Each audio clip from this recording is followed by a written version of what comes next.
At approximately 7:30 this morning, a crew of 20 abandoned ship in the Strait of Hormuz scrambling into life rafts as flames tore through the vessel beneath them. Smoke could be seen for miles. The tanker, sailing under a Palau flag and named Skylight, was listing badly 5 nautical miles north of the port of Kasab off Oman's Musandam Peninsula. 4 crew members were injured, 15 were Indian nationals, 5 were Iranian citizens, and the strike that hit the ship, whether missile or drone, came from Iran. That detail alone would be serious, but what changes everything is this: Skylight was not an enemy vessel. It was not American. It was not Israeli. It did not belong to any state Iran regards as hostile. According to Reuters reporting this morning, Skylight was a sanctioned tanker linked directly to Iran's own shadow fleet, the very network Tehran spent years constructing to evade American sanctions. A fleet of more than 500 vessels that moved billions of dollars worth of Iranian oil to China, sustaining the Islamic Republic through what remains one of the most aggressive sanctions regimes ever imposed. Iran attacked its own ship, and in doing so, it communicated something far more clearly than any diplomatic cable, official statement, or press conference ever could. The Strait of Hormuz is not under threat. It is not at risk. It is not facing potential disruption. It is closed. As global oil markets prepare to open this Sunday evening, they do so confronting a reality analysts have long described as unthinkable. In a moment, we will look at what that closure means in hard economic terms. But first, it is essential to understand how a state reaches the point where it is prepared to destroy its own economic lifeline to enforce a blockade, even if that blockade ultimately harms itself. The chain of events began 36 hours earlier. On the morning of Saturday, 28 February 2026, the United States and Israel launched Operation Epic Fury. According to Reuters, Israel simultaneously initiated its own operation, codenamed Roaring Line, deploying 200 fighter jets in what its military described as the largest aerial mission in its history. More than 500 targets were struck across Iran. 9 cities, including Tehran, Kerman, Isfahan, and Karaj, were hit within hours. According to Associated Press reporting this morning, Iran's supreme leader Ayatollah Ali Khamenei, aged 86, was killed at his compound in Tehran during the early hours of those strikes. Iranian state media confirmed his death on Sunday morning. The country has since declared 40 days of national mourning. A leadership council has technically assumed control, but there is one institution it does not control. On 28 February, according to Reuters, the Islamic Revolutionary Guard Corps issued its own statement, warning that passage through the Strait of Hormuz was not allowed. An official from the European Union's naval mission, Aspides, confirmed receiving that warning directly. Crucially, the IRGC did not coordinate this message with the transitional civilian authorities now attempting to govern from Tehran. It did not seek approval. It did not require it. The IRGC does not answer to an interim leadership council assembled in the aftermath of a supreme leader's assassination. It answers to itself. And when a Palau flag tanker, sanctioned by both the United States and the European Union, attempted to transit the strait regardless, the IRGC attacked it. This is where the flag and the sanctioned status matter. Skylight was not merely a vessel, it was money. Every ship in Iran's shadow fleet functioned as a revenue stream. According to U.S. Treasury Department data cited in a 2025 press release, the Office of Foreign Assets Control sanctioned more than 875 individuals, vessels, and aircraft connected to Iran's sanctions evasion network. Skylight was among them.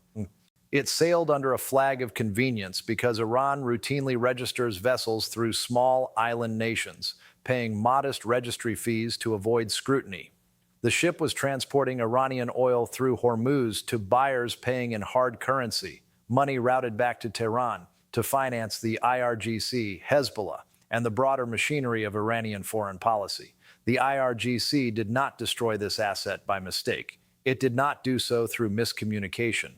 According to Middle East Monitor reporting from earlier today, Iran explicitly confirmed the strike and stated that Skylight was targeted for defying orders not to transit the Strait of Hormuz. Iran knew exactly what the vessel was, and it chose to make an example of it. Iran understood exactly what Skylight represented, and it chose to strike it regardless. That decision tells us more than any official declaration. When a military force deliberately destroys one of its own assets in order to enforce a blockade, it is sending two messages at once.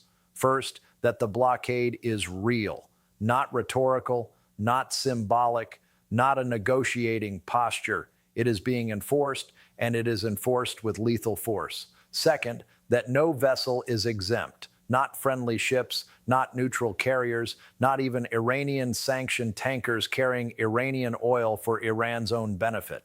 The message is simple: if you attempt to transit Hormuz, you risk being hit. The crew of Skylight learned that reality at close range. This is why roughly 240 vessels are now sitting at anchor in open Gulf waters. According to reporting from S&P Global Commodity Insights earlier today, traffic through the Strait of Hormuz dropped by between 40 and 50% within hours on Saturday. By Sunday, reports indicated that at least 150 tankers, including crude oil and liquefied natural gas carriers, had dropped anchor rather than attempt passage. Reuters confirmed that hundreds of vessels across the Gulf had effectively halted movement. Shipping data paints an even broader picture. Industry reporting documented that around 170 container ships, representing approximately 450,000 TEU of cargo capacity, had either exited the strait or were actively avoiding it. Major shipping firms issued advisories suspending all transits through Hormuz until further notice. This matters because the Strait of Hormuz is not a marginal route. It handles roughly 20% of the world's daily oil supply and more than 20% of global liquefied natural gas.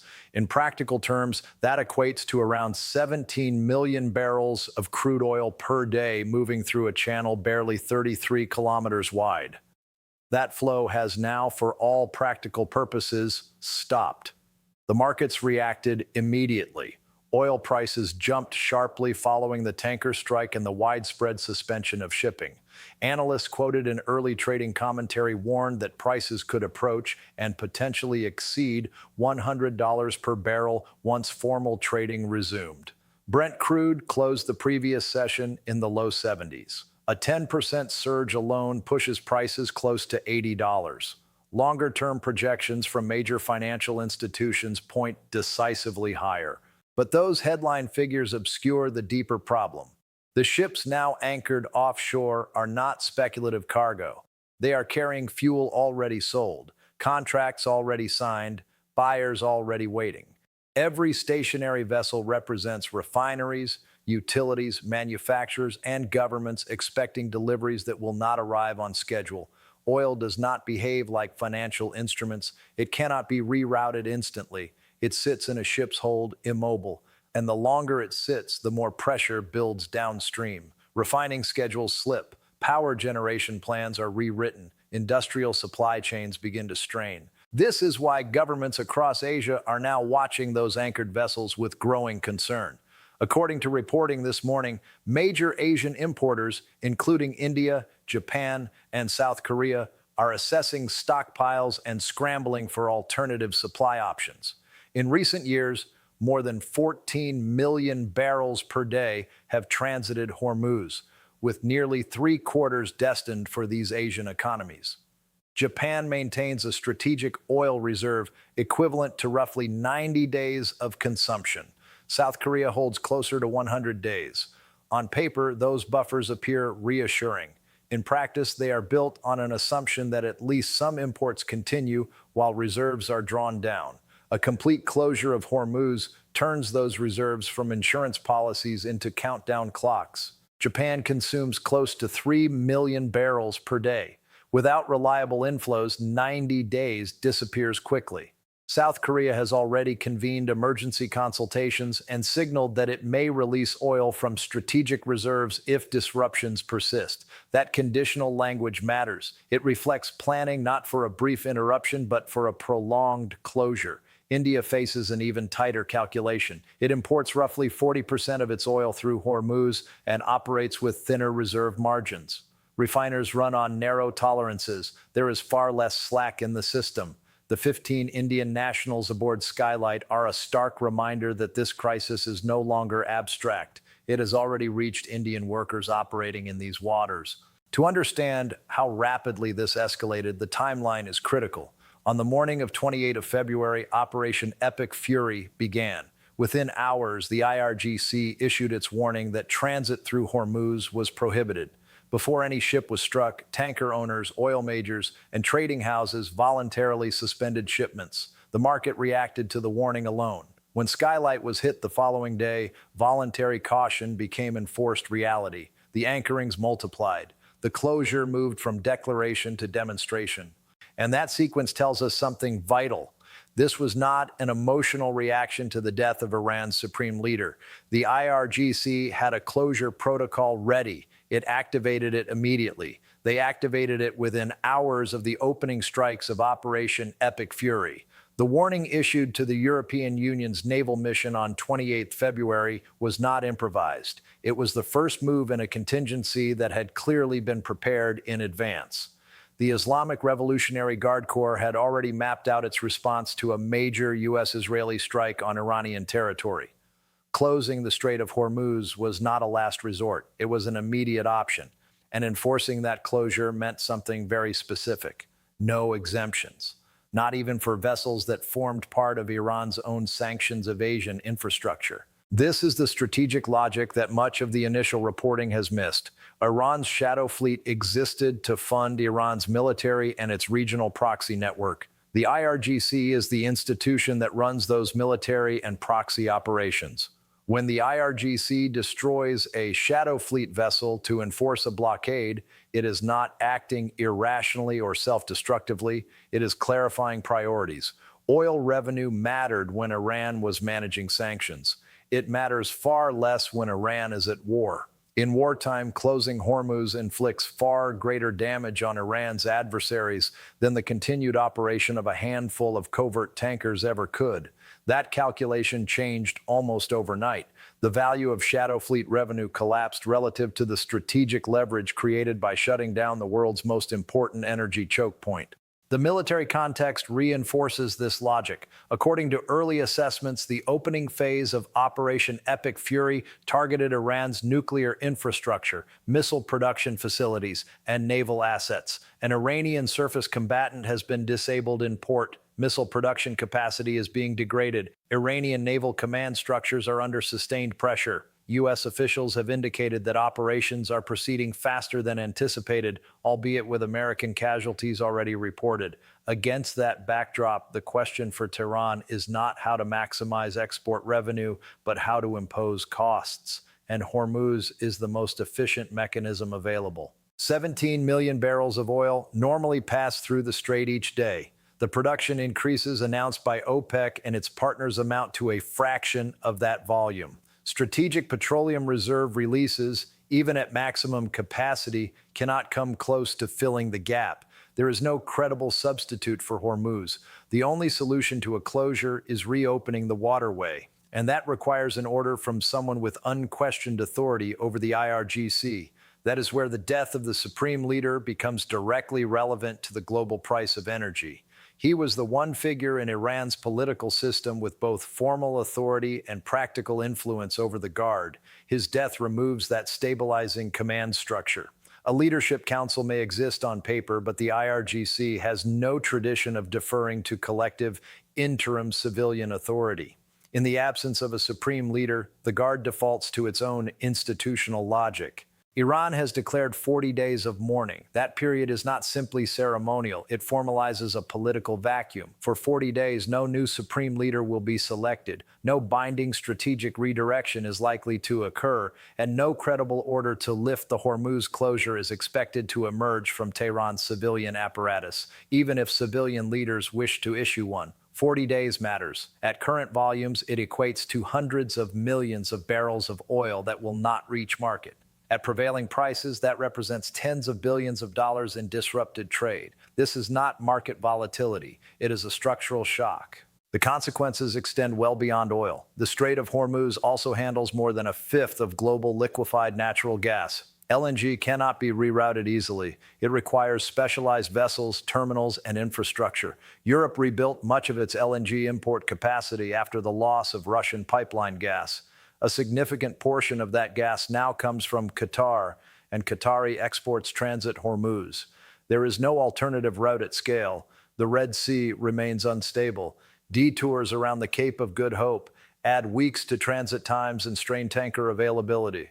For LNG-dependent economies, particularly in Europe and East Asia, a prolonged Hormuz closure rapidly becomes a rationing scenario. Japan illustrates the problem starkly. It is the world's largest LNG importer and depends on Middle Eastern energy for the overwhelming majority of its imports. Its strategic reserves were designed for temporary disruption, not for the simultaneous loss of primary supply routes and viable alternatives.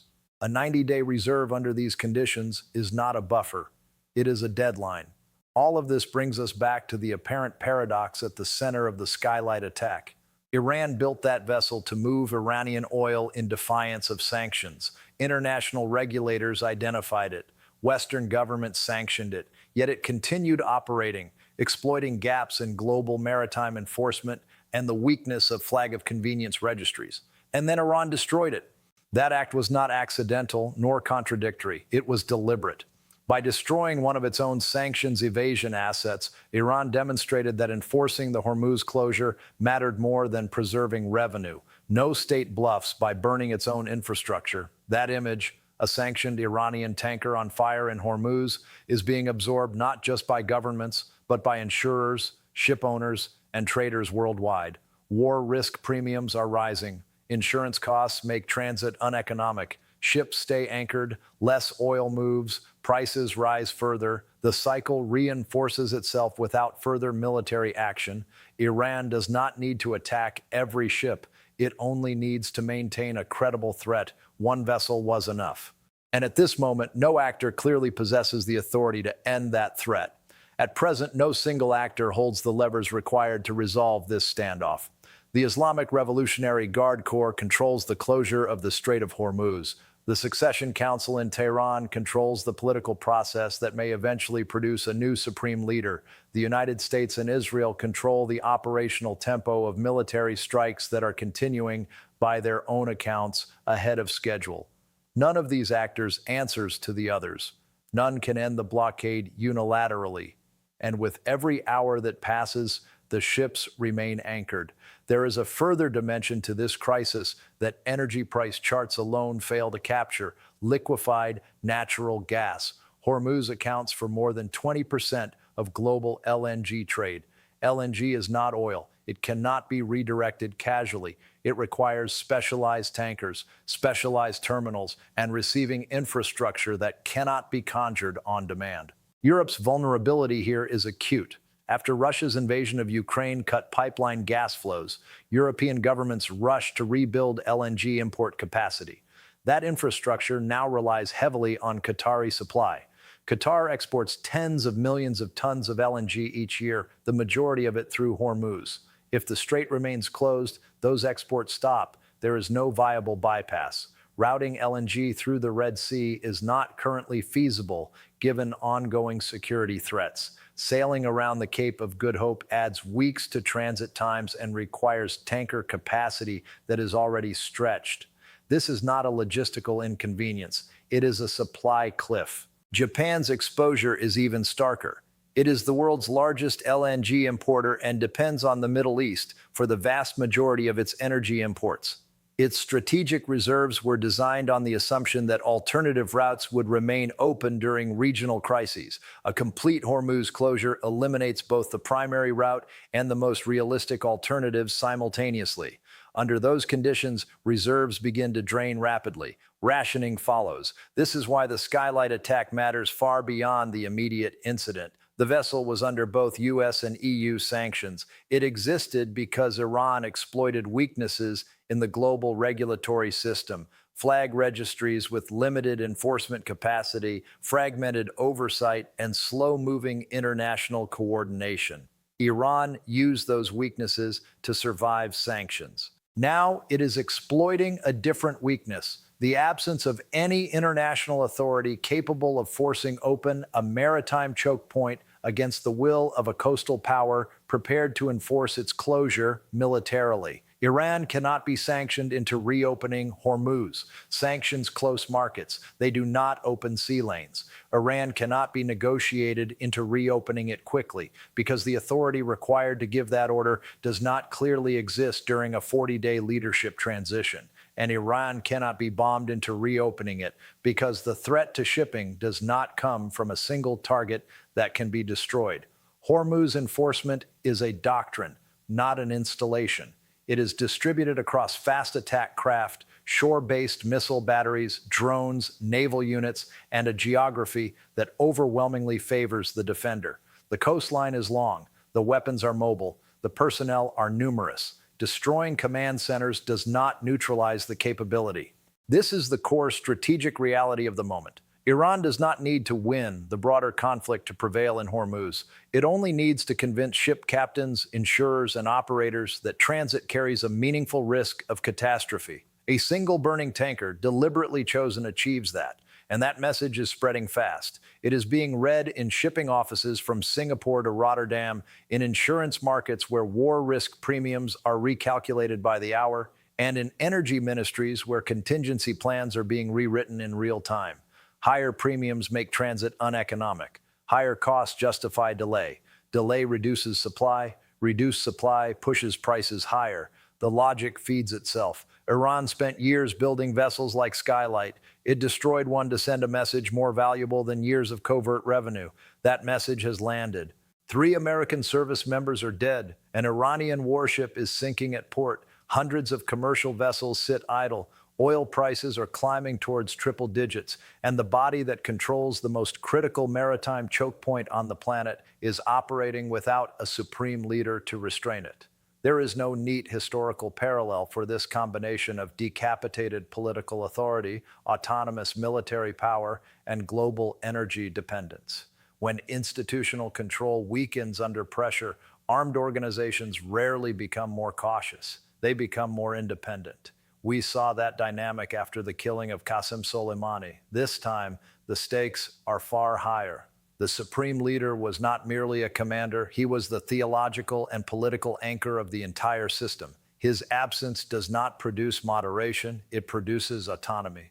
That is the wager being made by the 240 ships currently anchored in Gulf waters. Not that Iran will attack them tomorrow, but that no one can credibly order the forces that might attack them to stand down anytime soon. Hundreds of thousands of containers, scores of oil and LNG tankers, major Asian economies drawing down reserves, tens of billions of dollars in disrupted trade every 40 days, all of it balanced against the image of a single tanker burning in the Strait of Hormuz, struck by the very state that built it.